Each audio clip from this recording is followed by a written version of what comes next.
Here's the story of how a quiet neighborhood of converted houses in Nashville, Tennessee, became the most powerful marketing machine in country music history.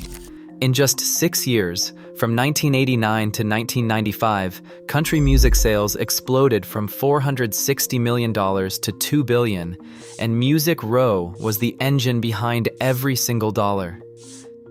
To understand how country music conquered the 1990s, you need to understand the place where it all happened. Music Row is a rectangle of tree-lined streets between 16th and 17th Avenue South, wedged between Division and Grand Streets in Nashville. Tourists who visit for the first time are almost always surprised. It does not look like a corporate empire. It looks like a neighborhood, because that is exactly what it was.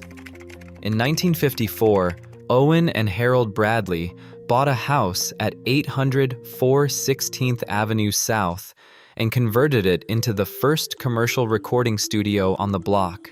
That original Quonset hut studio, along with the legendary RCA Studio B, where Elvis and countless others recorded, established the foundation of what would become known as the Nashville Sound.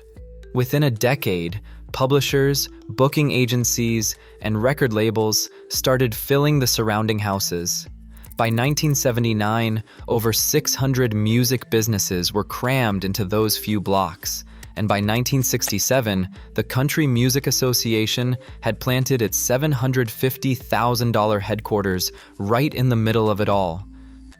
But for all its history, Music Row in the 1980s was still operating like a small-town business. Albums got produced on shoestring budgets. Country labels spent maybe $15,000 on a record, while pop labels were spending 10 times that. The technology lagged behind. The marketing was cautious, and the sales charts that supposedly measured success were, frankly, a joke. They were based on phone calls to record store managers who reported what they thought was selling. It was a system built on guesses and relationships, not data. Then two things happened that changed everything. The first was a man named Jimmy Bowen. For 18 years, Bowen served as one of Nashville's most influential and controversial label executives at MCA Records Nashville. He would spend time learning the Nashville system from the inside, studying under Tom Paul Glaser at the legendary Hillbilly Central studio. As Bowen himself put it, Glaser spent hours playing records by country greats and explaining the business side of Nashville. It was like an entire education. Bowen knew he had to modernize, but he also understood you cannot change something if you do not know where it came from. He pushed 3 different studios to upgrade to digital equipment. He championed bigger production budgets, and crucially, he believed that artists should lead their own creative vision. His philosophy was simple: with any artist, the music is theirs. The musicians and the producers are there to support that vision. Under his guidance, artists like Garth Brooks, Reba McEntire, George Strait, and Hank Williams Jr. were given room to become themselves. And that freedom would pay off in ways nobody anticipated.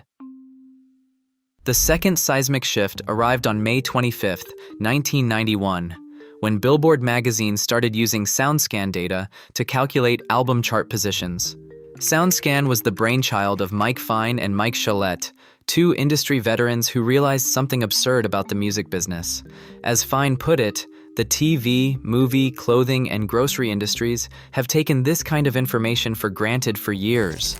There had never been an accurate method in the music business to track actual sales. SoundScan changed that overnight by pulling real purchase data directly from cash registers. The results were seismic. The very first week SoundScan went live, country albums leapfrogged up the charts, and no one benefited more than Garth Brooks.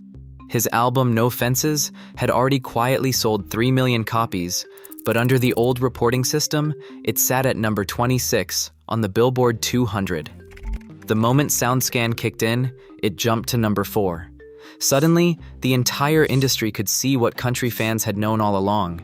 These records were massive. The major labels panicked. Executives furiously claimed the system had been rolled out too quickly, that it overrepresented the Southwest, that it didn't include enough mom-and-pop shops. But the data didn't lie. Country music wasn't a niche. It was a powerhouse. and Music Row was ready. What followed was an explosion.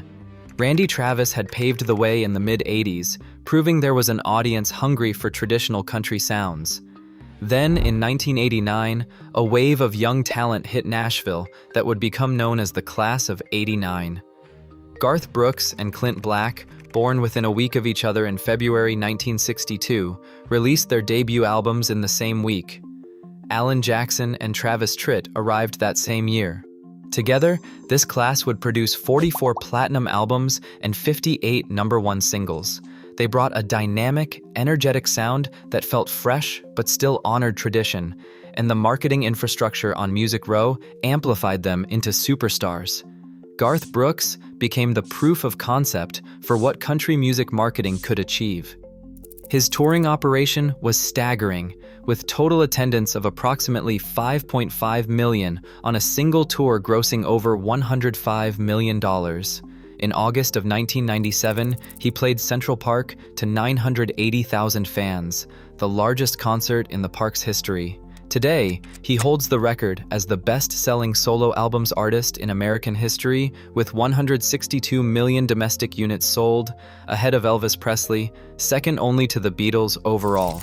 He's the only artist in history with 9 diamond-certified albums. But if Brooks proved country could dominate, Shania Twain proved it could transcend. When she married producer Robert Mutt Lange in 1993, it created one of the most potent creative partnerships in music history. Lange had built his reputation producing arena rock for AC/DC and Def Leppard. He took that same toolkit, the huge hooks, the layered vocals, the tight arrangements, and applied it to country songwriting. The result made genre boundaries optional. Twain and Lange co-wrote and recorded The Woman in Me entirely outside of Music Row's traditional system. She bypassed the usual Nashville songwriters, studio musicians, and cautious marketing strategies. The album, released February 7, 1995, was stocked with galvanizing hooks and an attitude that was down to earth but sparkled with modern irreverence. Then came 1997's Come On Over, which became the best-selling country album of all time, the best-selling studio album by a female artist, and the best-selling album of the entire 1990s. By the mid-90s, more radio stations played country than any other format. The genre's share of total music sales approached 20%. Artists were regularly selling over 1 million copies per album. Country music had never been more dominant.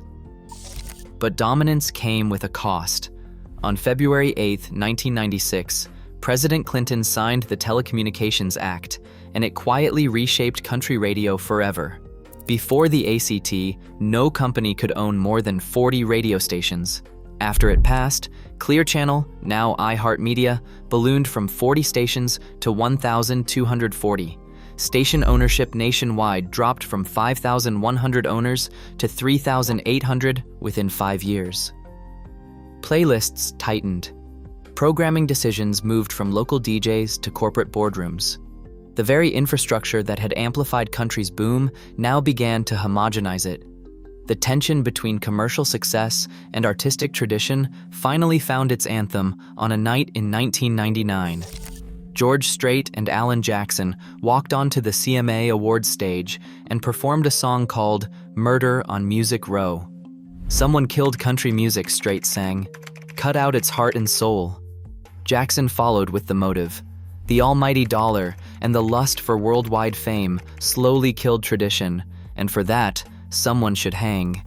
It was, as one writer described it, the equivalent of Charlton Heston coming out for gun control at an NRA convention.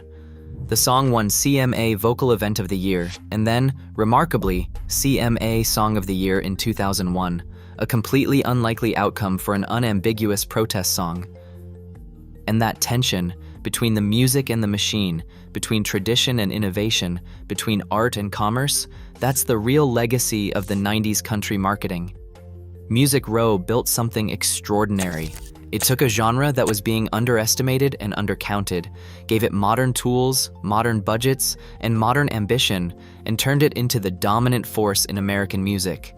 But in doing so, it also planted the seeds of the very homogenization that artists like Strait and Jackson would mourn. Today, Music Row itself faces an uncertain future. In 2015, the National Trust for Historic Preservation designated it a national treasure.